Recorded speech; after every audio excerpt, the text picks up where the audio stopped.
이제 하나님 말씀을 듣고자 합니다. 오늘 하나님 말씀은 에베소서 5장 22절에서 24절입니다.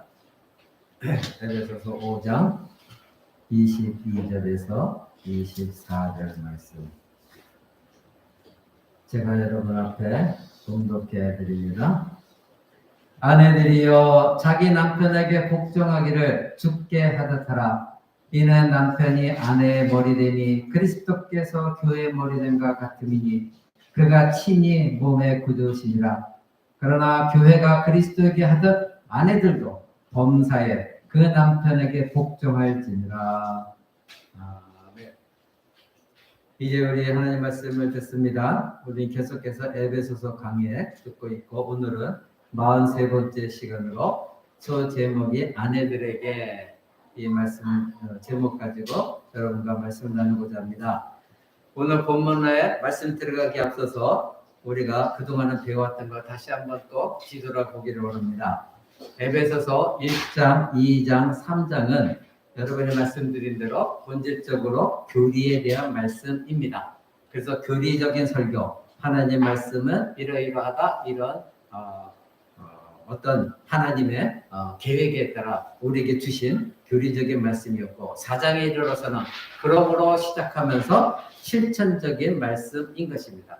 그래서 에베소서 4장에 그러므로 실천 들어가기 전에 3장 마지막 부분에서는 송영이 있습니다. 하나님께 영광을 돌리는 송영이 있었죠.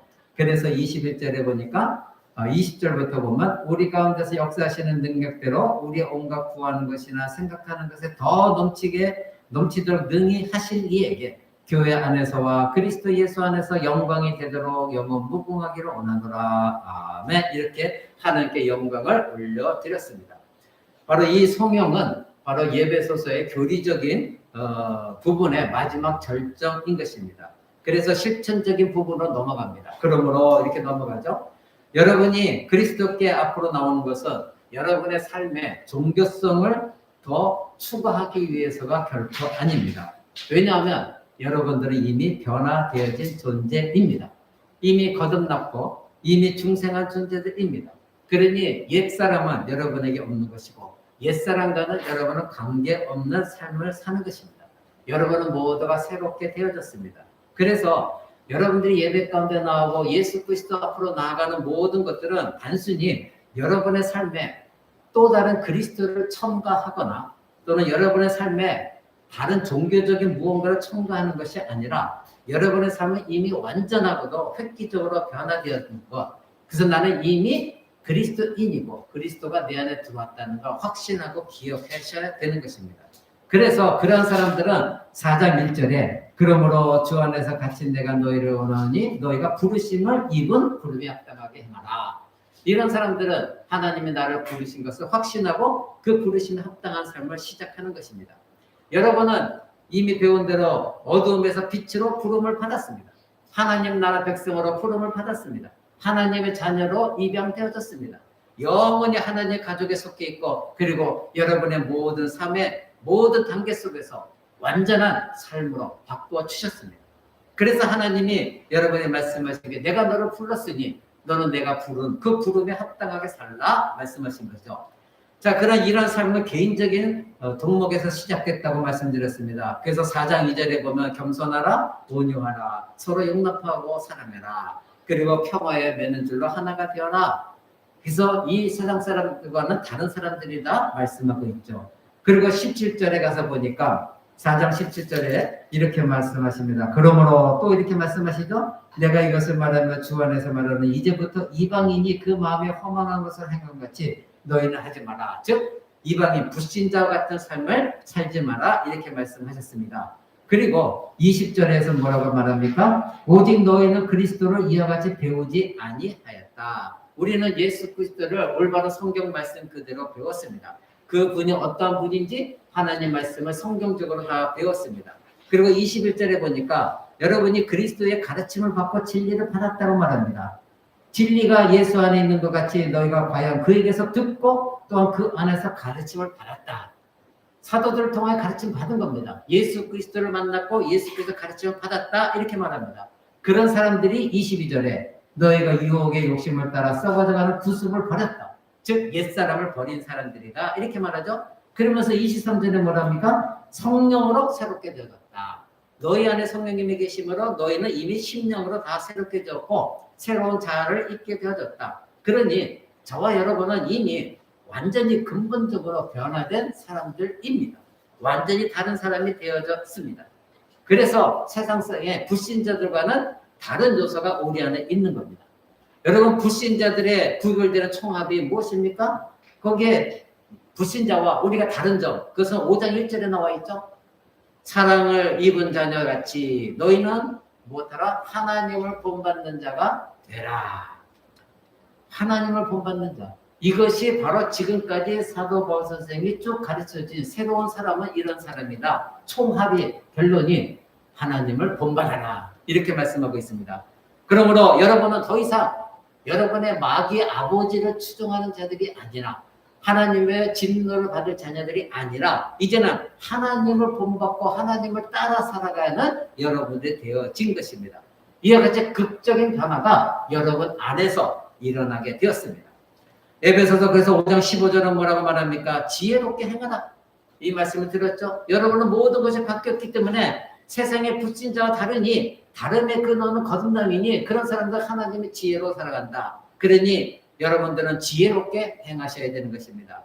그러나 여전히 연약한 우리들이기 때문에 이처럼 우리가 구별된 삶을 살아가기 위해서는 지혜로운 삶을 살기 위해서는 하나님을 본받는 삶을 살기 위해서 우리에게 능력이 있어야 됩니다.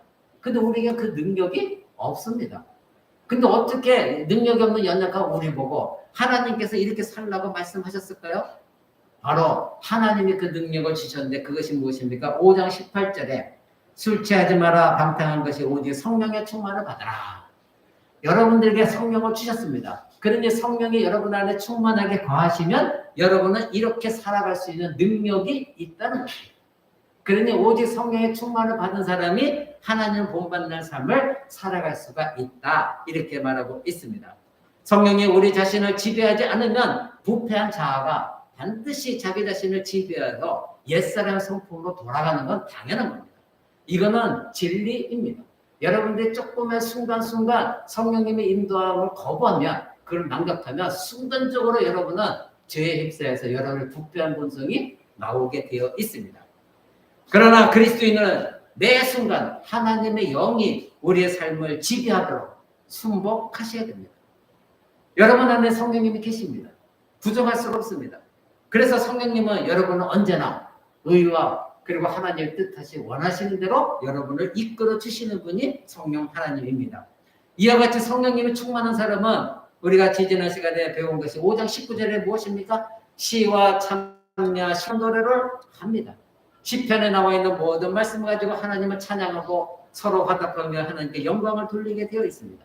그뿐만이 아니라 20절에 범사에 예수 그리스도의 이름으로 하나님께 감사하는 삶을 삽니다. 여러분은 얼마나 감사하고 살아갈지는 모르겠습니다. 날마다 불평과 불만 투성이고 뭐가 어떻고 뭐가 한 사람은 절대 감사할 수가 없습니다. 그런데 이와 같이 성령에 충만한 사람들은 매사에 예수 그리스도의 이름으로 하나님께 감사하는 사람들이 되었다는 겁니다. 근데 우리는 그렇게 살지 못합니다. 왜요? 내 안에 육신의 소욕이 성령의 소욕을 눌렀기 때문입니다. 성령이 충만하지 못했기 때문인 것입니다. 그래서 감사하는 삶을 살아가면서 21절에는 마지막에 뭐라고 말합니까? 그리스도를 경외함으로, 즉 그리스도를 두렵고 떨림으로 사랑함으로 말미암아 어떻게 하라? 피차에 복종하라. 피차 복종하라는 얘기는 무엇입니까? 이 세상의 사람과의 관계 속에서 모든 것 복종하라 이런 뜻인 것입니다. 그러니 이 복종이라는 것, 서로에게 복종한다는 의미는 바로 각각 남들을 나보다 좋게 여기라 이 뜻입니다. 여러분 잠깐 빌립보서 그 뒤에 바로 있죠. 빌립보서 2장 3절을 한번 봅니다. 빌립보서 2장 3절에 보면 이렇게 말씀하시죠. 아무 일에든지 다툼이나 허용으로 하지 말고 오직 겸손한 마음으로 각각 자기보다 남을 낮게 여겨라. 즉 자기보다 남을 좋게 여겨라. 이것이 바로 없으면 피차에 복종할 수가 없습니다. 부부간에 왜 갈등이 일어납니까? 교회 안에서 왜 갈등이 일어납니까? 다 내가 잘났거든요. 다 내가 저 사람보다 뛰어나거든요. 남편보다 내가 잘났고 그리고 남편은 아내보다 내가 잘났기 때문에 서로가 상대방을 더 나보다 낫다 생각하지 않으니 갈등이 일어나고 싸움이 일어날 수밖에 없는 것입니다. 만약 그리스도인이 다른 사람에게 복종하려면 자기 자신을 낮춰야 가능합니다. 이기심과 자만심에서 벗어나줘야 되는 것입니다. 다른 사람을 자신보다 더 중요하게 여겨야 되는 것입니다. 그래서 빌립보서 2장 5절 그 밑에는 이렇게 말하죠. 5절을 보십시오. 너희 안에 이 마음을 품으라 고 그리스도 예수의 마음이다. 여러분 안에 예수 그리스도의 마음을 품으면 가능한 것입니다. 여러분이 이 마음을 언제나 품고 살아가지 못하기 때문에 우리는 서로가 피차에 복종하지 못하고 서로를 섬겨줄 수가 없는 것입니다. 그리스도인에게는 예수의 마음을 갖고 있는 사람들이 그리스도인인 것입니다. 그래서 다시 우리가 에베소서 5장 21절에 돌아가면 그리스도를 경외함으로 피차 복종하라. 어떤 사람 피차 복종할 수가 있습니까? 성령으로 충만한 사람들. 성령에 충만한 사람들은 서로에게 복종할 수가 있습니다. 거듭나지 못한 자의 교만한 자만심이 사라지게 되어 있고 그리고 기꺼이 다른 사람을 나보다 좋게 여깁니다. 이것은 모든 그리스도인들이 다른 사람과의 관계성에 대해서 말하고 있습니다. 여러분이 다른 신자들과 어떻게 관계를 맺고 있는지 점검을 할 때 과연 나는 그리스도를 두렵고 떨림의 마음을 가지고 과연 서로에게 복종하고 있는가? 이것을 여러분들이 점검해 보면 가능합니다. 그리스도를 위하여, 그리스도의 영광을 위하여, 그리스도의 이름을 위하여. 그래서 우리는 서로가 피차간에 복종하는 것입니다. 오늘 본문에서 아내는 이와 같이 복종하라 말합니다. 왜냐하면 이 5장 21절에 피차 복종하라는 내용이 6장의 중반부까지 연결되어 있습니다. 바로 무엇입니까? 피차 복종하라는 것 뜻은 너희가 성령에 충만한 피차 복종할 수 있는데 성령에 충만한 아내는 남편에게 복종할 수 있다. 성령에 충만한 자녀들은 부모에게 복종할 수 있다. 성령에 충만한 사람들은 상전에게 복종할 수 있다. 성령에 충만한 사람들은 정부의 권세에 복종할 수 있다. 이렇게 쭉 말하고 있는 것입니다. 그러니 오늘 본문에서 우리가 알아봐야 될 것은 사도 바울 선생이 오늘 본문에 말씀한 것이 아내들은 남편에게 복종하라. 이렇게 성경은 말하고 있습니다. 오늘 여러분에게 이 말씀을 드리기 전에 간곡히 부탁드립니다. 여러분들을 오해하지 마시기 바랍니다. 이것은 저 개인적인 생각이 아닙니다. 사람의 말이 아닙니다.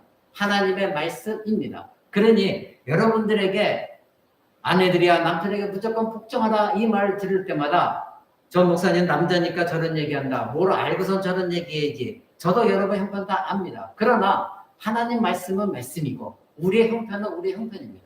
하나님의 말씀을 여러분에 전하는 것뿐이니 여러분들이 오해하지 마시고 이제 오늘 이 말씀을 들으면서 여러분들이 어떻게 남편에게 복종해야 가정이 세워지는가 그것을 여러분들이 깨달으시기 바랍니다.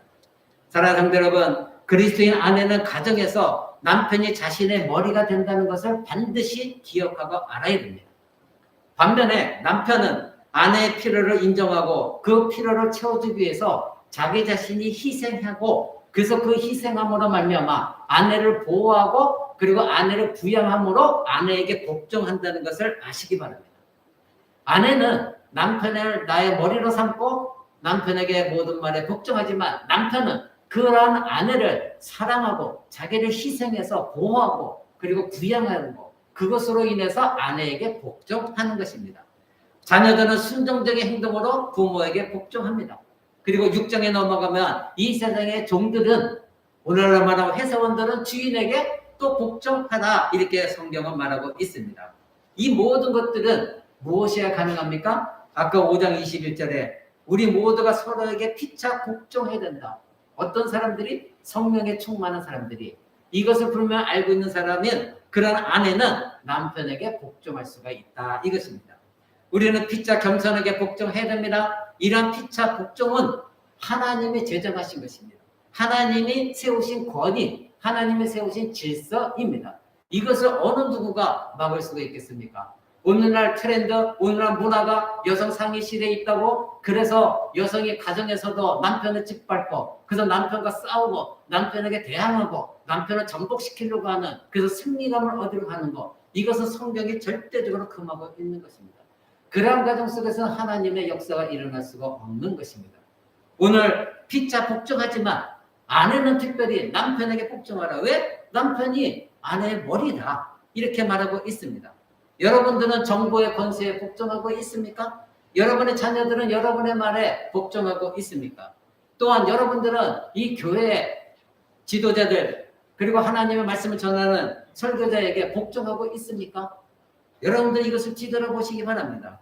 그리스도인들은 교회에서 주님 안에서 교회 지도자들에게 하나님 말씀을 가르치는 자들에게 복종해야 되는 것입니다. 그리스도인들은 바로 믿음을 따라 살아갑니다. 그 믿음을 어떻게 여러분이 가지게 되었습니까? 선포되어지는 말씀을 통하여 여러분은 믿음을 얻게 되어졌습니다. 바로 하나님께서는 교회 목회자들에게 교사들에게 모든 권위를 주셨기 때문에 그래서 그 권위로 가르쳐야 하고 누구든지 그 회중에 들어온 사람들은 그 가르침에 절대적으로 복종하라 이렇게 성경은 말하고 있습니다. 그래서 디도서 2장 15절에 보면 우리 그 뒤에 디도서를 한번 볼까요? 디모데후서 뒤에 디도서가 있습니다. 디도서 2장 15절입니다. 너는 이것을 말하고 권면하여 모든 권위로 책망하며 누구에게든지 역집여김을 받지 말라. 목회자들에게 말하고 있는 것입니다. 그러니 너희들은 이것을 말하며 즉 하나님의 말씀을 권면하고 모든 권위로 가르치라는 겁니다. 그래서 책망하라는 겁니다. 즉 잘못된 것은 하나님 말씀으로 책망하는 것, 그것이 교회에서 세우신 지도자의 권위입니다. 그래서 다른 사람들이 목회자를 무시하지 않게 역심여김 당하지 않도록 가라. 이렇게 성경은 분명히 우리에게 말하고 있습니다. 아무도 설교자가 성경적인 권위로 하나님 말씀을 선포할 때 여러분 불순종해서는 안 되는 것입니다. 절대 여러분들 복종하셔야 됩니다. 또 목회자는 성도들을 위해 군림해서도 안 되는 겁니다. 사랑으로 낮은 자세로 섬기고 오직 하나님 말씀을 정확하게 성도들을 가르치고 선포해 주어야 되는 것입니다. 그렇다고 이 성도들에게 목회자의 이 가르침, 이 모든 것들을 여러분들의 목사님이 낮은 자세로 가르치고 권면한다고 할 때 그 말씀을 무시하고 우습게 여기면 불순종하면 그것은 절대 안 된다고 성경은 말하고 있습니다. 그래서 교회에게 하나님은 무엇을 주셨습니까? 징계권을 주셨습니다. 그러한 성도들은 계속해서 권면하다가 안 되면 내보내라. 그리고 그러한 성도들은 성찬에 참여할 수가 없는 것입니다. 오늘 아내의 의무에 대해서 이제부터 집중적으로 알아봅니다. 아까 말씀드린 대로 여러분은 절대 오해해서는 안 됩니다. 하나님의 말씀입니다. 오늘 5장 22절 24절에 에베소서 5장 22절 24절에 아내들은 남편에게 복종하기를 주께 하듯 하라 이렇게 명령하고 있습니다. 여러분 이 오늘 본문 말씀에 명확하지 여기 모호한 내용이 하나도 없습니다. 보십시오. 아내들이여 자기 남편에게 복종하기를 주께 하듯 하라. 이는 남편이 아내의 머리됨이 그리스도께서 교회의 머리됨과 같으니 그가 바로 몸의 구주시니라. 그러므로 교회가 그리스도에게 하듯 아내들도 범사에 자기 남편에게 복종하라. 여러분 이 말씀 가운데 이해하기 어렵거나 또 모호한 말씀이 있습니까?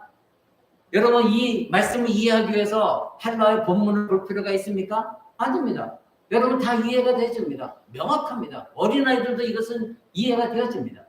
부부관계에서 남편은 아내에게 속해 있고 그리고 아내는 남편에게 속해 있습니다. 그래서 하나님께서 대하시는 방식으로 남편을 대하는 아내에게 하나님은 신령한 복을 주십니다. 근데 여러분들은 지금 어떻습니까? 남편을 과연 여러분의 머리로 섬겨주고 있습니까? 교회가 그리스도께 복종하듯이 여러분들은 남편에게 복종하고 있느냐 이것입니다. 이것은 절대 아내가 남편보다 열등하다는 뜻이 아닙니다. 남편이 아내보다 훨씬 낫고 좋은 사람이고 그렇다는 뜻이 결코 아닙니다. 이거는 우열의 문제가 아니라 하나님의 명령이고 하나님이 세우신 질서인 것입니다. 하나님 명령이 간단하지만 아내가 이 말씀에 복종하고 행하는 것은 너무나도 어렵습니다. 남편도 다음 주에 알아보지만 남편도 마땅히 행하여야 하는 것 그것을 행하는 것이 너무나 어렵습니다. 왜 그럴까요? 마땅히 아내가 행해야 될 것, 마땅히 남편이 행해야 될 것들이 행하는 것이 이렇게 어려운 이유는 무엇입니까? 우리 모두는 너무나도 타락한 존재들이깁니다. 우리는 예수 그리스도를 믿었지만 여전히 우리 안에 부패한 본성이 남아있기 때문입니다. 그래서 그리스도는 예수 그리스도께서 원하시는 사람이 되기 위해 매일매일 고군분투하며 내 안에 계신 성령의 소욕으로 살아가기 위해서 내 안에 있는 육신의 정욕을 죽여나가는 고군분투하는 삶을 살아가고 있는 것입니다. 사랑하는 성도 여러분, 창세기 3장 16절은 여러분이 잘 알고 계실 것입니다. 아담과 하와가 죄를 범하고 나서 이제 타락하여 불순종하는 원인이 무엇인가를 우리에게 알려주고 있는 것이 창세기 3장 16절이죠. 다 같이 창세기 3장 16절 볼까요? 창세기 3장 16절은 하나님께서 죄를 범한 아담과 하와에게 이렇게 말합니다. 또 여자에게 이르시되 내가 네게 잉태하는 고통을 크게 더하리니 네가 수고하고 자식을 낳을 것이며 너는 남편을 사모하고 남편은 너를 다스릴 것이다 하시고 이렇게 말하고 있습니다. 자, 여기서 약간 번역들이 좀 다릅니다. 너는 남편을 원한다. 남편이 너를 사모한다. 너는 남편을 사모한다. 이 뜻은 원래는 너는 남편에게 욕망을 가지고 있다. 이런 뜻입니다. 이제 그것을 설명해 드릴 겁니다. 자, 여기에서 그리스도의 가정의 아내들이 남편이 믿고 남편에게 복종하고 싶지 않다면 그 원인은 어디라고 성경은 말하고 있습니까? 하와라는 겁니다. 아담의 아내, 남편을 도우라고 하나님 창조하신 하와, 그 하와에게 문제가 있기 때문에, 죄를 지었기 때문에 하나님께서 이 하와에게 오늘 창세기 3장 16절에 두 가지를 저주하셨습니다. 첫 번째 저주가 무엇이었습니까? 여인들은 고통 중에서 자녀를 낳을 것이다. 이렇게 첫 번째 저주하셨습니다. 그래서 여자에게 이르시되 내가 네게 임신하는 고통을, 잉태하는 고통을 크게 더할 것이다. 크게 더할 것이다. 그래서 네가 수고하고 자식을 낳을 것이다. 이렇게 말하고 있죠. 두 번째는 무엇입니까? 바로 너는 남편을 원하나, 즉 남편을 욕망하나, 남편을 지배하려고 하나, 그러나 남편이 너를 다스릴 것이다. 즉 너는 남편에게 복종해야 되고 남편이 너를 다스리게 할 것이다. 이렇게 두 가지를 하와에게 말씀하셨습니다. 여기서 다스린다는 말은 무슨 뜻이냐 하면 그 뒤에 창세기 4장 7절을 한번 보십시오. 4장 7절에 보면 가인이 자기 동생을 죽이고 아벨을 죽이고 나서 하나님께서 가인에게 하시는 말씀입니다. 네가 선을 행하면 어찌 낯을 들지 못하겠느냐? 선을 행치 아니하면 죄가 문 앞에 엎드렸느니라. 죄의 소원은 내게 있으나 너는 죄를 다스릴지니라. 이렇게 말씀하십니다. 자, 여기서 죄의 소원은 너에게 있으나 너는 죄를 다스리라. 이것이 아까 창세기 3장 16절에 말씀하신 너는, 즉 하와는 남편을 원망하고 있으나 남편은 너를 다스릴 것이라는 그런 같은 의미입니다. 그러니 아내들은 남편을 정복하고 남편을 굴복시키려고 하는 그 마음이 항상 있다는 겁니다. 그러나 하와가 그렇게 마음을 가짐으로 말미암아 사단의 속임에 넘어가서 가정이 파탄되었고 이 세상에 죄가 들어왔으니 이제는 남편이 아내를 다스리는 것, 이것이 하나님의 법칙입니다. 이것은 우열의 문제가 결코 아닌 것입니다. 그래서 가인에게 네가 선을 행해서 어찌 낯을 들지 못하느냐. 후반부에 보면 죄가 너를 원하나. 이 말뜻은 아까 아내는 남편을 원하나 똑같은 얘기입니다. 근데 가인에게 죄가 너를 원하나 너는 그 죄를 다스려라. 여인은 남편을 원하나 남편은 너를 다스릴 것이다. 같은 내용인 것입니다. 사랑하는 성도 여러분, 욕망하고 있습니다. 아내들은. 이것은 육체적인 욕망을 말하는 것이 아닙니다. 부부간에 일어나는 섹스의 그런 욕망이 아닙니다.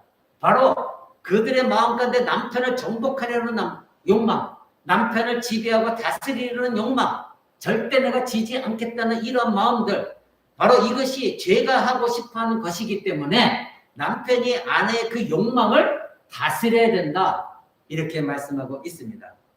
여러분, 각 가정마다 갈등과 싸움이 끊이지 않고 있습니다. 그래서 남편에 대한 아내는 반항과 적대감을 갖고 있습니다. 하와의 타락으로 복종하기를 원치 않는 아내들이 너무나 많이 있습니다.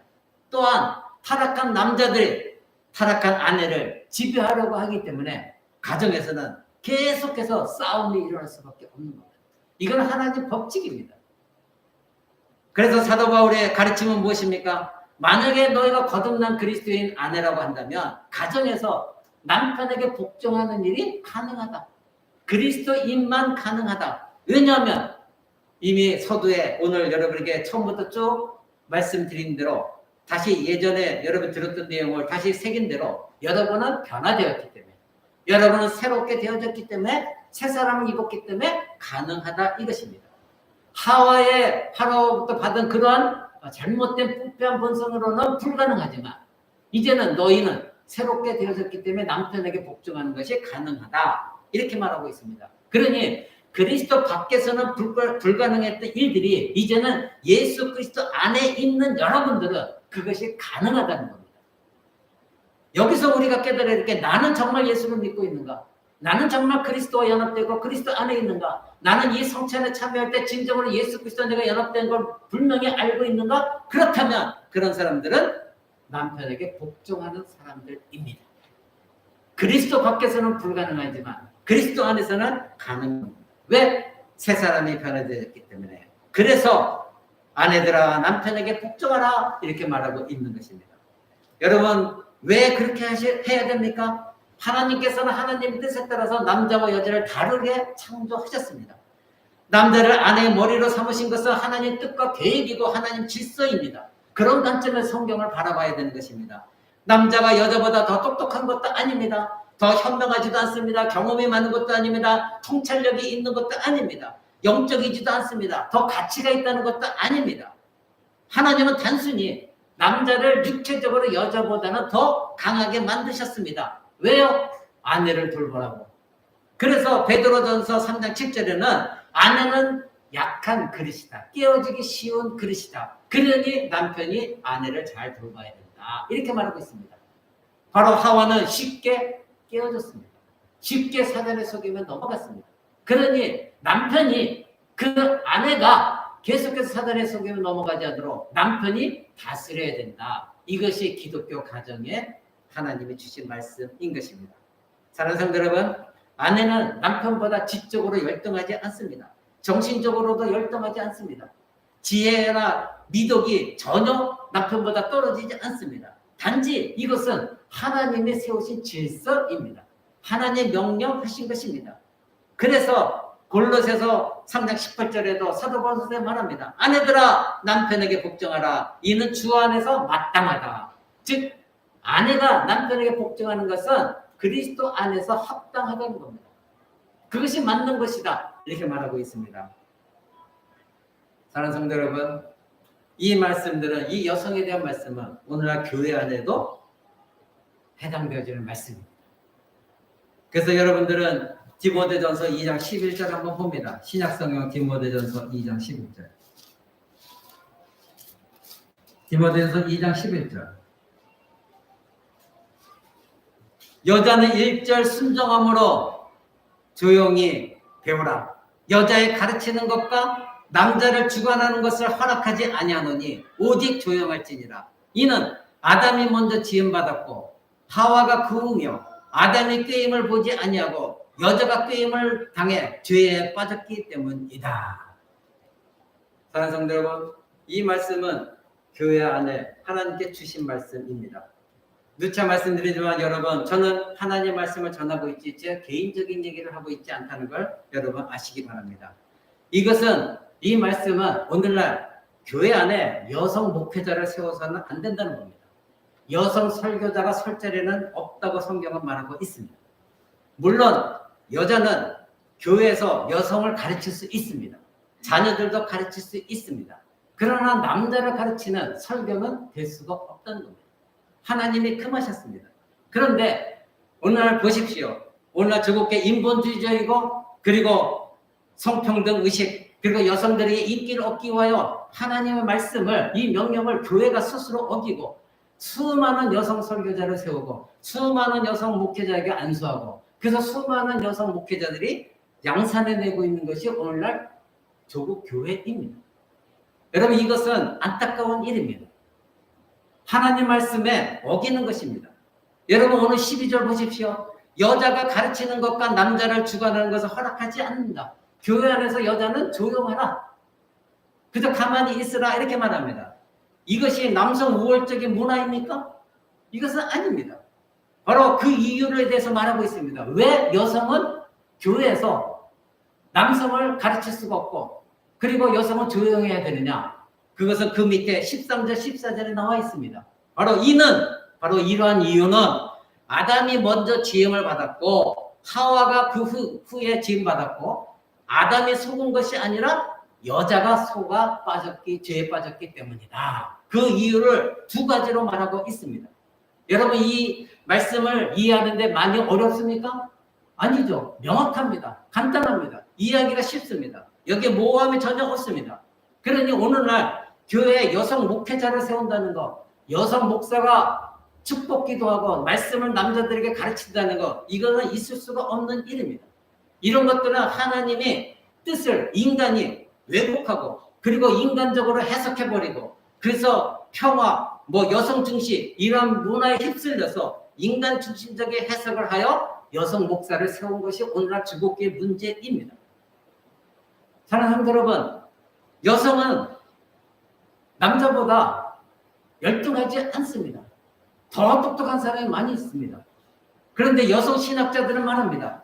사도 바울의 이 말은 개인적인 얘기다. 여러분 이 성경에 있는 모든 내용을 자기가 원하는 대로 이건 사도 바울의 개인적인 의견이니까 빼버리고 이거는 누구 뭐니까 또 빼버리고 그러면 이 성경이 하나님 말씀이 되겠습니까? 성경 66권은 하나님 말씀이라고 고백하고 인정한 사람들이 세례를 받았는데 그 사람들 스스로가 이건 사도 바울의 개인적인 의견이니까 따르지 않아도 되고 이건 사도 바울이 남성 우월주의 생각을 가졌기 때문에 이렇고 그렇다면 지금 성경이 말하고 있는 거 두 가지 이유는 무엇입니까? 하나님께서 남자를 먼저 창조하셨고 그 다음에 남자가 혼자 있는 것이 하나님 보시기에 합당치 않아서 남자를 도우라고 여성을 하나님 만드셨습니다. 두 번째 이유는 먼저 죄에 빠진 것이 여자이기 때문에 그래서 아까 창세기 3장 16절에 뭐라고 그랬죠? 너는 남편을 정복하려고 하지만 남편은 너를 다스릴 것이다. 죄에 빠진 이 여성이 먼저 사단의 꾀에 넘어갔습니다. 그러면 남자가 머리가 되어서 아내가 계속해서 이렇게 죄에 빠지려고 했을 때 남자가 여자를 다스려서 그것을 막아내려는 뜻인 것입니다. 이것은 하나님의 질서입니다. 하나님이 세우신 것입니다. 이것은 저 개인 목사의 말이 아닙니다. 그러니 교회 안에서 여자 목사를 세우는 것, 여자 설교자를 세우는 것은 비성경적인 것입니다. 오늘날 그러면 주국교회 왜 이렇게 많은 여성 목사들이 생겨나고 안수받고 설교하고 있습니까? 오늘날 우리 주국교회는 교단이 너무나 많습니다. 이 좁은 나라에 너무나도 많은 교단, 너무나 많은 노예가 있습니다. 이렇게 많은 나라도 없을 것입니다. 너도 나도 새로운 교단을 세워가지고 자기 세력을 확장하고 서로 새싸움을 합니다. 그래서 우리 교회는 목사가 몇 명이고 우리 교단에는 교회 수가 몇 명이고 성도 수가 몇 명이고 이것 가지고 서로 경쟁하고 있습니다. 그러니 계속해서 아무나 목사를 세워서 자기들에게 편입시켜서 우리의 목사는 몇 명이다. 여러분 이것은 올바른 방법이 아닙니다. 여성은 목사가 될 수가 없습니다. 여성은 설교자가 될 수 없습니다. 여성은 남자를 가르칠 수가 없습니다. 이것이 하나님의 진리입니다. 질서인 것입니다. 사랑하는 성도 여러분, 여성은 강한 남성의 보호와 공급, 부양을 받아야 되고 남성은 여자의 피난처가 되어야 됩니다. 사단은 하와를 속이고 지배하였습니다. 이것이 바로 여자는 남자가 보호해야 되는 것이고 그리고 머리로서 역할을 해서 남편이 아내를 다스려야 된다는 하나님의 뜻인 것입니다. 사랑하는 성도 여러분, 그러나 이것은 다시 말씀드리지만 여성들이 열등하다는 의미는 결코 아닌 것입니다. 사랑하는 성도 여러분, 디모데전서 2장 15절 거기 밑에 보십시오. 그러나 여자들이 만일 정절로서 믿음과 사랑과 거룩함에 거하면 그 해산함으로 구원을 얻으리라. 이렇게 말하고 있습니다. 자, 해산한다는 게 무엇입니까? 자녀들을 출산한다는 것이죠. 자녀들을 임신했고 나중에 출산한다는 것이 해산한다는 겁니다. 그런데 여기 잘 보십시오.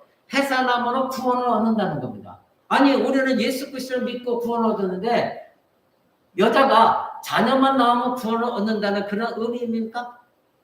그리스도를 사랑하면서 성장하는 신실한 가정의 자녀들 한번 보십시오. 그 자녀들이 누구에게 더 애착있고 감사하고 있습니까? 아빠입니까? 아닙니다. 엄마입니다.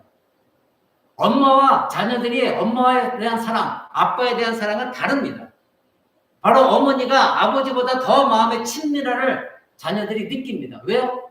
엄마들이 젖을 먹였습니다. 엄마들이 그를 보호했습니다. 엄마들이 그 자녀들을 사랑했고 축복했고 그리고 그 아이들을 양육했습니다. 여러분, 바로 그래서 자녀들은 부모의 사랑을 볼 때도 아빠의 사랑과 엄마의 사랑은 차이가 있습니다. 여기서 성경이 말하고 있는 것은 무엇입니까?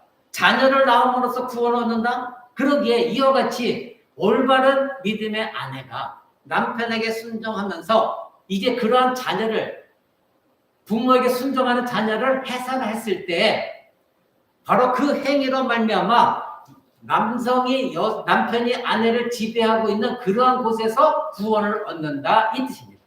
그러니 이 의미는 무엇입니까? 너희가 남편이라 순복하고 그렇게 순종하는 자녀들 잘 양육해서 그 아이를 해산했을 때, 즉 출산했을 때에 그것으로 해서 너희는 남편과 동등된 지위를 갖는 것이다. 즉 우리가 지옥에서 구원받는 것이 자녀를 출산하는 것이 그것이 아니라 바로 그 자녀를 이와 같이 해산하면 잘 양육했을 때 너희는 남편의 다스림을 받고 있지만 남편에게 굴욕적인 다스림이 아니라 뭐다?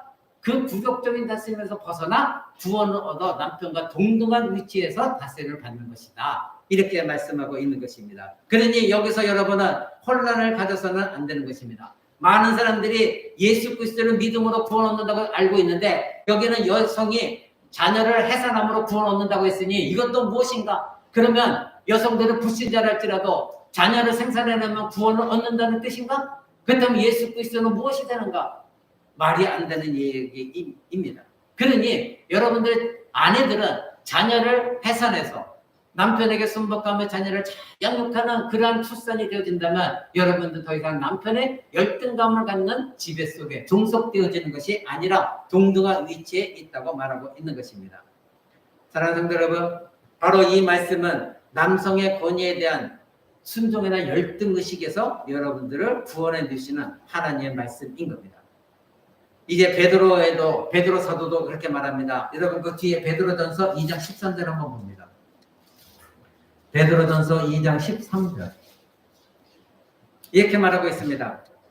인간에게 세운 모든 제도를 주를 위하여 순복하되. 자, 하나님께서 가정 위에 질서를 세워주셨죠? 우리 한국이라는 나라에도 하나님께서 제도를 주셨습니다. 질서를 세워주셨습니다. 그렇다면 주를 위하여, 즉 하나님, 우리 주 예수 그리스도를 위하여 순복하되 혹 위에 있는 왕 혹은 악행하는 자를 징벌하고 선행하는 자를 포장하기 위하여 그의 보낸 방백들, 이건 뭔가 지금 권세를 갖고 있는 정부 지도자들을 말합니다. 만약에 정부가 없다면 이 대한민국 질서는 어떻게 될까요? 온갖 악행한 자들이 판을 치고 있겠죠? 그래서 그러한 권세에 복종하라. 그리고 선행으로 어리석은 사람들의 무식한 말을 막으시는 것이다. 바로 하나님이 세우신 모든 질서, 하나님이 세우신 모든 제도, 그것에 모두가 복종하라 이렇게 말하고 있는 것입니다.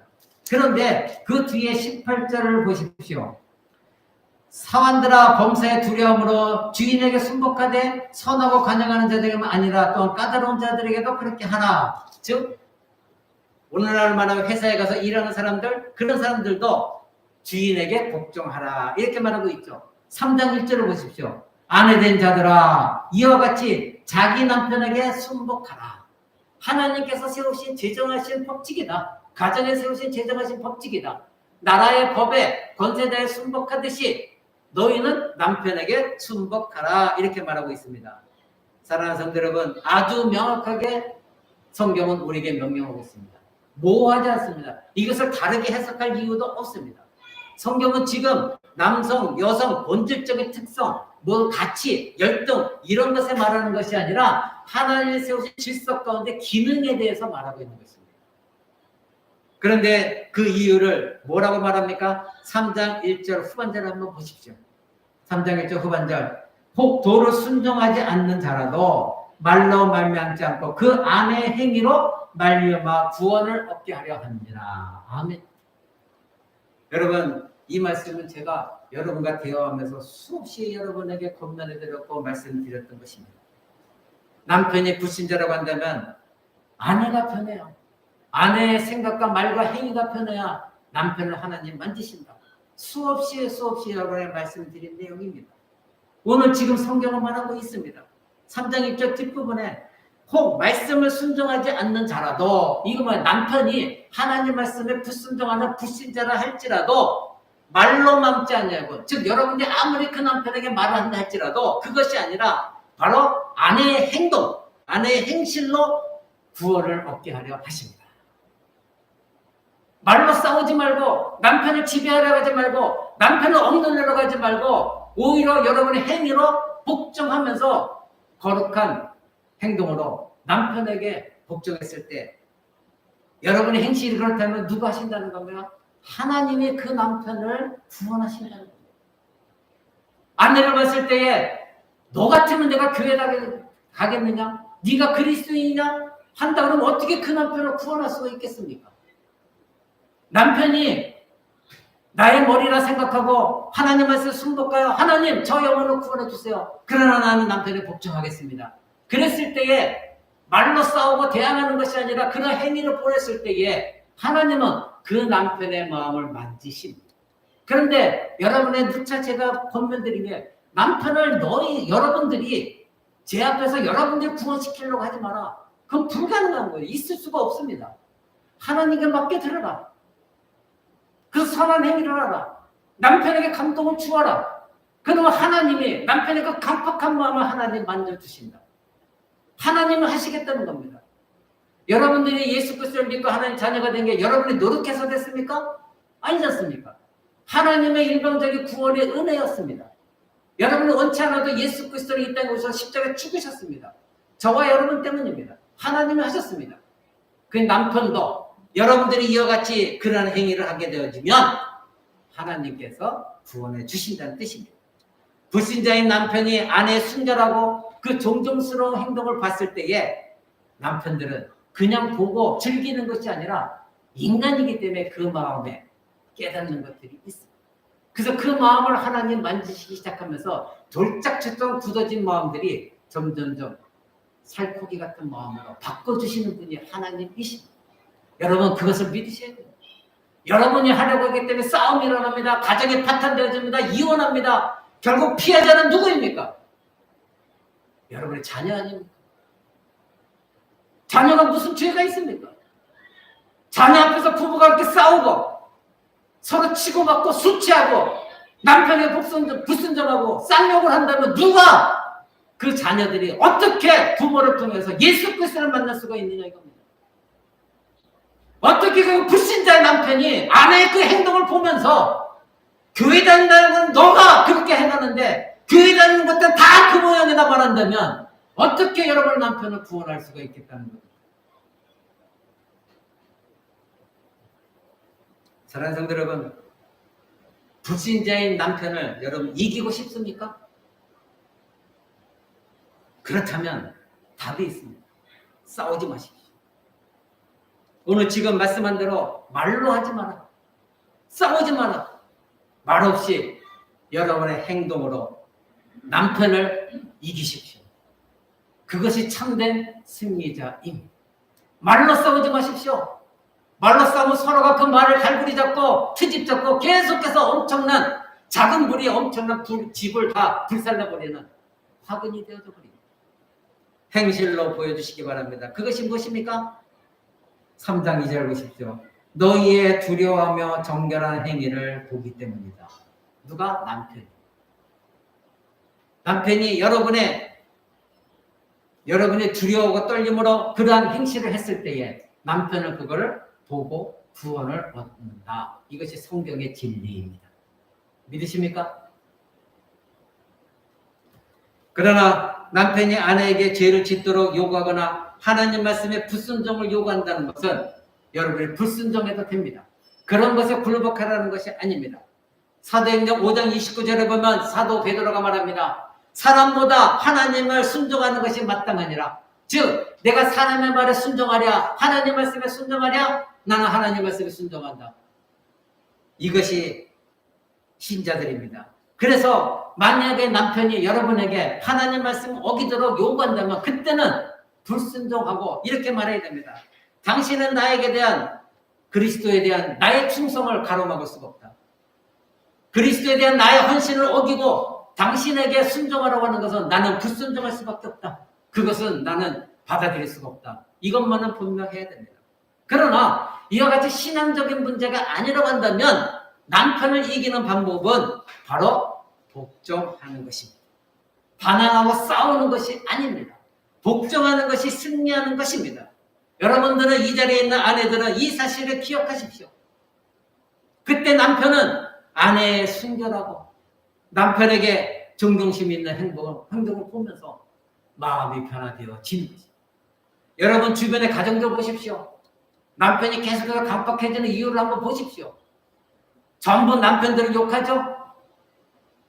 여러분 쌍방이 다 같이 우린 얘기를 들어봐야 됩니다. 남편이 불신자이기 때문에 어쩔 수 없다 치고 그럼 아내는 예수를 만났다고 한다면 하나님을 위해서 하나님 명령하신 대로 순종해야 되는 겁니다. 근데 우리 여러분들은 얼마나 그 남편을 정복하려고 지배하려고 여러분 안에 그 욕망 하와 가지고 있던 그 욕망 그것이 얼마나 큽니까? 그래서 남편은 그 욕망을 다스리라 하나님 명령하셨습니다. 사랑하는 성도 여러분, 여러분은 불순종하는 남편에게 기독교가 사람을 변화시키는 그런 종교라는 것을 여러분들 어떻게 확신시킬 수가 있습니까? 남편들은 대부분 불신자들은 기독교를 싫어합니다. 오늘 서로 말씀 나눈 것처럼 왜 다른 종교를 인정하냐고 편합되어 있느냐. 그런 남편들을 어떻게 변화시킬 수가 있을까요? 이 기독교는 그런 기독교가 아니라 바로 사람이 변화되어지는 것이다. 그것을 어떻게 확신시킬 수가 있을까요? 방법은 하나 아닙니까? 아내가 변화됐기 때문에. 아내가 변화되었으니 남편은 그 아내가 어떤 사람인지 잘 알고 있습니다. 연애했고 수많은 세월을 살아왔습니다. 근데 그 아내가 예수 믿기 전에는 어떤 사람인 걸 알았고 지금 예수 믿고 나서 어떤 사람으로 변화되는가를 남편이 알게 되어진다고 한다면 변화되어졌구나. 기독교는 사람을 변화시키는 종교구나. 이것을 깨닫게 해주는 것이 바로 여러분이 되죠. 여러분 변화되었습니까? 새 사람이 입었습니까? 거듭났습니까? 진정으로 그리스도가 여러분 안에 계십니까? 성령님이 계십니까? 그렇다면 새 사람인데 그렇다면 변화되어진 것인데 그 변화되어진 모습을 남편에게 행위로서 존경하며 보여주라 이겁니다. 그럴 때에 남편이 아내를 봤을 때 저 아내가 왜 저러나 예전에는 예수 믿기 전에 이러지 않았는데 과연 하나님은 살아계시구나. 과연 아내를 변화시키셨구나. 그때 하나님은 그 남편을 만지시며 변화시켜 주십니다. 사랑하는 성도 여러분, 이제 남편에게 변화된 모습을 보여주면서 창세기 3장 16절에 나온 그 불순종한 남편을 이겨보려고 하는 남편의 권위에 대항하려고 하는 그런 마음 다 버리시고 남편에 복종할 때에 여러분은 남편과 동등한 지위를 인정받는 것이 그것은 결코 내 자존심을 죽이는 것이 아닙니다. 베드로전서 3장 3절에서 4절 한번 보십시오.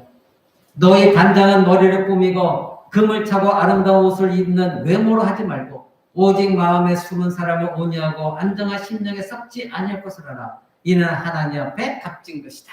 아내들에게 말하고 있습니다. 자, 외모를 단장하는 행위보다는 여러분의 속사람이 아내들의 속사람이 온유하고 그 안에는 썩지 않는 하나님의 마음, 썩지 않는 하나님의 나라 그것을 가지는 것이 하나님 앞에서 가장 값지고 가장 귀하다는 것입니다.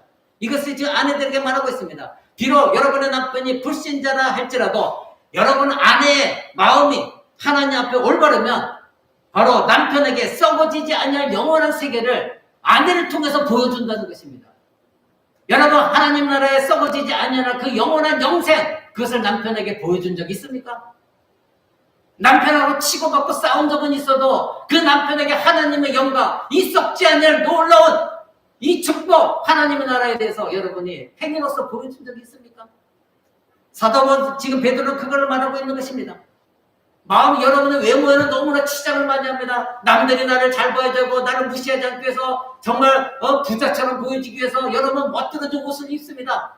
거기에는 많은 돈을 투자합니다. 그런데 정작 자기 자신의 마음은 더럽고 추잡한 것인데 지금 사도 베드로가 말하는 그 아내는 외모로 단정할 생각하지 말고 마음을 단정하라는 것입니다.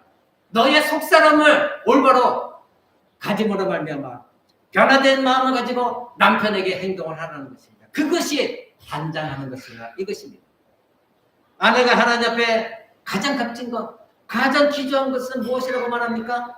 바로 온화하고 차분하고 인내하며 오래 참으면서 남편에게 복종하는 것. 이것이 하나님 보시기에는 가장 귀하고 값진 것이다. 이렇게 말합니다.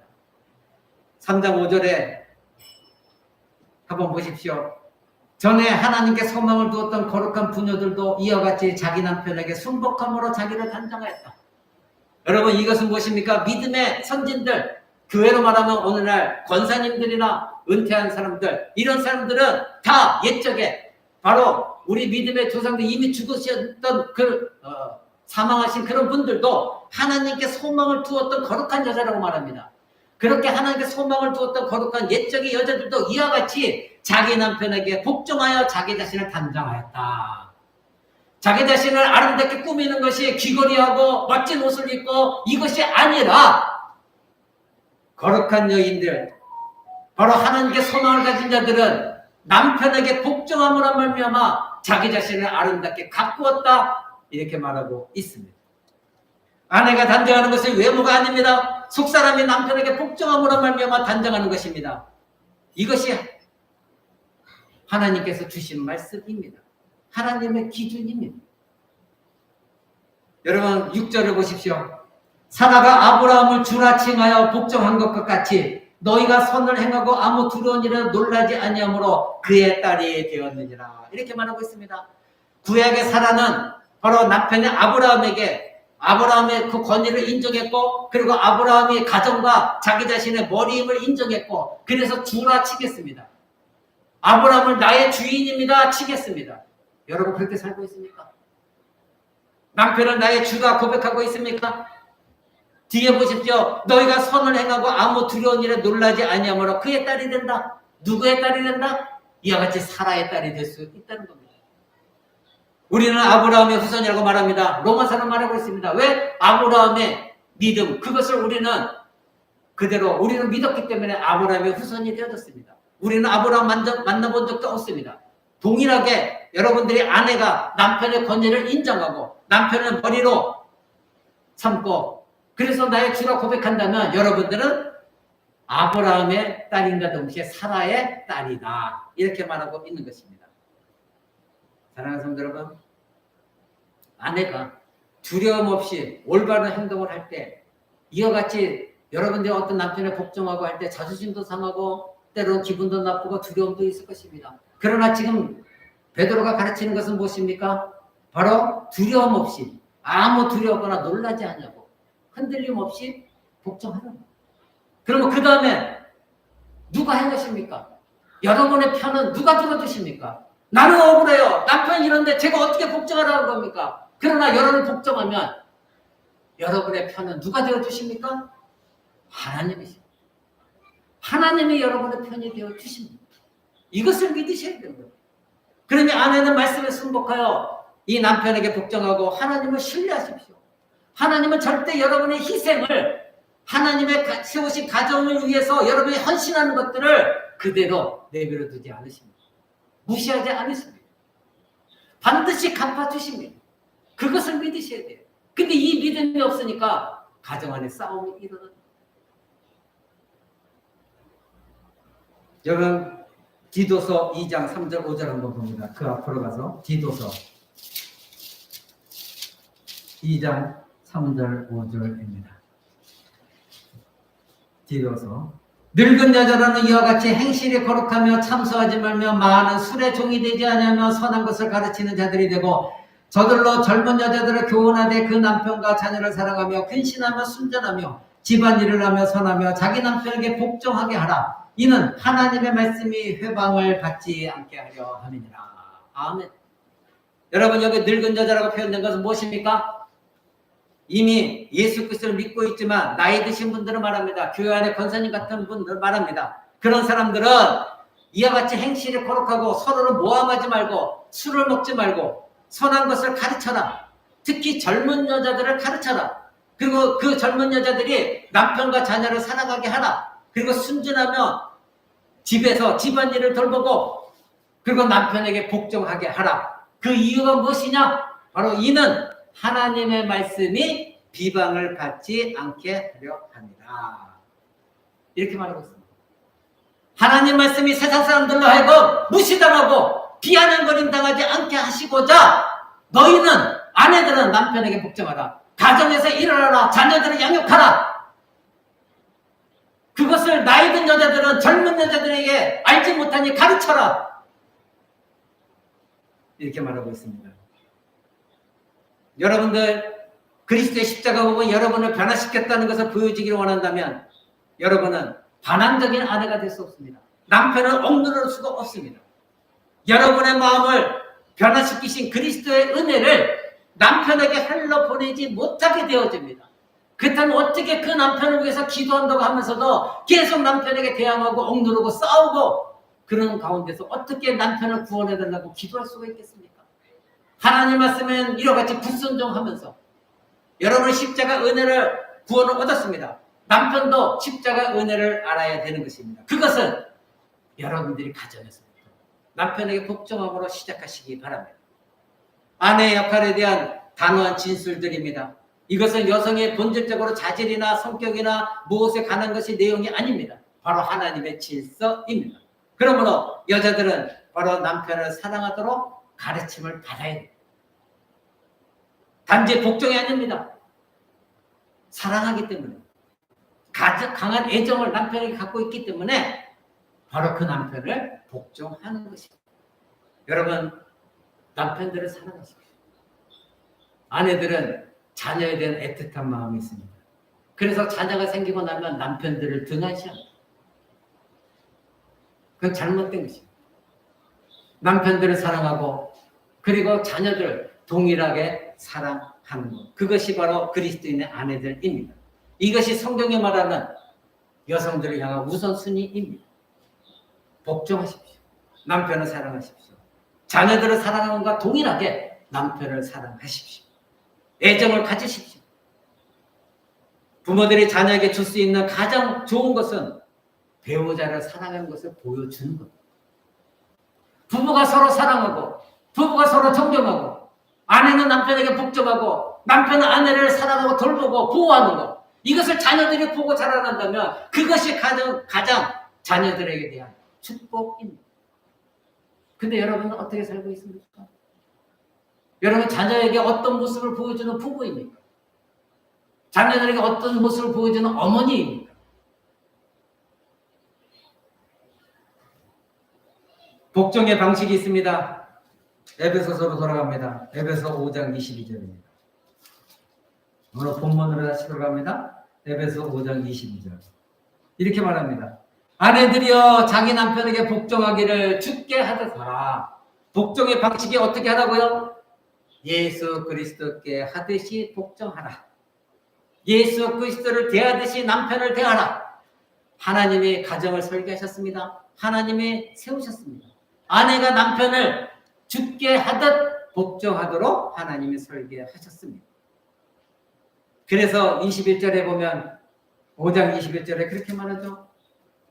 그리스도를 두려움으로 서로 복종하라. 아내는 남편에게 복종하라. 자녀들은 부모에게 복종하라. 교회는 하나님께 복종하라. 여러분 이 모든 것들이 다 어떻게 하라? 그리스도께 하듯 하라. 심지어 6장 5절을 보십시오. 종들아 두려워하고 떨며 성실한 마음으로 육체의 상전에게 순종하기를 그리스도께 하듯 하라. 우리는 회사에 가서도 치고받고 싸우고 분노하고 혈기 부리고 그리스도의 영광을 드러내지 못한 적이 얼마나 많이 있습니까? 그런데 직장에 가서도 그것이 하나님의 말씀을 어기게 하는 것이 아니라고 한다면 여러분 죽게 하듯이 상전에게 복종하라 이렇게 말하고 있습니다. 서로가 복종하는 이유는 그리스도께서 우리에게 그렇게 하라고 말씀하셨기 때문인 것입니다. 아내들이 죽게 하듯 남편에게 복종하는 그 동기는 무엇입니까? 왜 복종해야 됩니까? 23절에 나와 있습니다. 5장 23절. 이는 남편이 아내의 머리됨이 그리스도께서 교회의 머리 되심과 같다. 이것은 제 말씀이 아닙니다. 남편이 아내의 머리가 된 것은 그리스도께서 교회의 머리가 된 것과 같은 것이다. 그러니 아내들은 남편에게 복종하고 예수 그리스도께 하듯이 하라. 왜? 남편은 그리스도와 같이 교회의 머리신 그리스도처럼 너의 머리다. 사랑하는 성도 여러분, 교회는 모든 것에 그리스도께 복종하는 것이 교회입니다. 아까 말씀드린 대로 하나님의 말씀을 어기고 여성 목회자를 세우는 것, 오늘날 그것이 잠시 잠깐 많은 숫자를 세우고 인기를 얻을지 모르지만 성경의 말씀에 불순종하는 것입니다. 교회는 하나님 말씀에 순종해야 됩니다. 아내는 하나님 말씀에 순종해야 됩니다. 남편도 하나님의 말씀에 순종해야 됩니다. 남편이 아내의 머리가 되려면 머리로서 역할을 해야 되는 것입니다. 그때까지 여러분 하나님 말씀 순복하여 남편들에게 순종하시기 바랍니다. 말씀 맺고자 합니다. 남편이 아내에게 그리스도와 같다는 것을 여러분 아시기 바랍니다. 남편과 그리스도는 바로 아내의 머리가 된 이유는 교회가 그리스도께서 교회의 머리 된 것과 같은 것이다. 잊지 마시기 바랍니다. 이 세상에는 완벽한 사람 아무도 없습니다. 그러나 우리에게 필요한 것은 무엇인지 남편에게 깨닫게 하는 것. 그것은 무엇입니까? 바로 남편을 복종하고 죽게 하도록 하십시오. 그럴 때 남편들에게 향한 하나님의 말씀이 선포되어집니다. 그건 다음 주에 알아봅니다. 하나님의 계획은 분명합니다. 물론 이 세상은 오늘 말씀드린 모든 것들을 싫어합니다. 그리고 이 말씀을 듣는 사람들 중에 분노하고 나가는 사람들이 있습니다. 미국에서도 이런 본문 가지고 말씀드릴 때에 몇몇 여성들은 자리를 박차고 나갔다고 합니다. 그 사람들은 그리스도인이 아닙니다. 그 사람들은 인간의 목사의 말을 들으러 온 사람이지 하나님 말씀을 들으러 온 사람들이 아닙니다. 말씀에 순복하십시오. 아내들은 이 말씀을 듣기가 힘들 수도 있습니다. 그러나 그리스도 안에서 하나님께서 주시는 축복의 길은 여러분들 이 말씀을 순종하여 남편에게 복종하는 것입니다. 다음 주에는 남편들이 듣기가 힘들 것입니다. 들어야 됩니다. 오늘 이 말씀을 잘 기억하시고 지난주 새벽 기도 때 여러분이 말씀드린 것처럼 충성된 사자는 추수하는 날 더운 날에 얼음 냉수와 같아서 하나님의 마음을 기쁘시게 해드린 자다. 충성된 사자입니다. 사자는 무엇입니까? 보내심을 받은 자들입니다.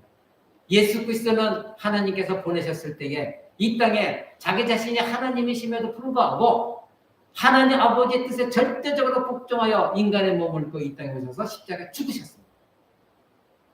사랑하는 성도 여러분, 여러분은 하나님께서 보내셨습니다. 가정에 보내셨습니다. 충성된 사자로 보내셨습니다. 그러면 이제는 수수할 때 땀이 나고 갈증이 날 때 그 사람들이 시원한 얼음 냉수를 가져들었을 때 그 사람들이 그걸 마시고 얼마나 기뻐했습니까? 하나님이 그걸 말씀하신 거예요. 잠언 23장에 나와 있습니다.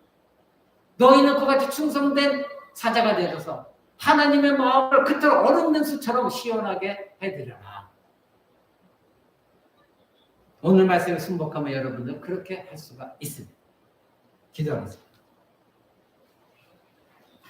오늘 말씀을 기억하시면서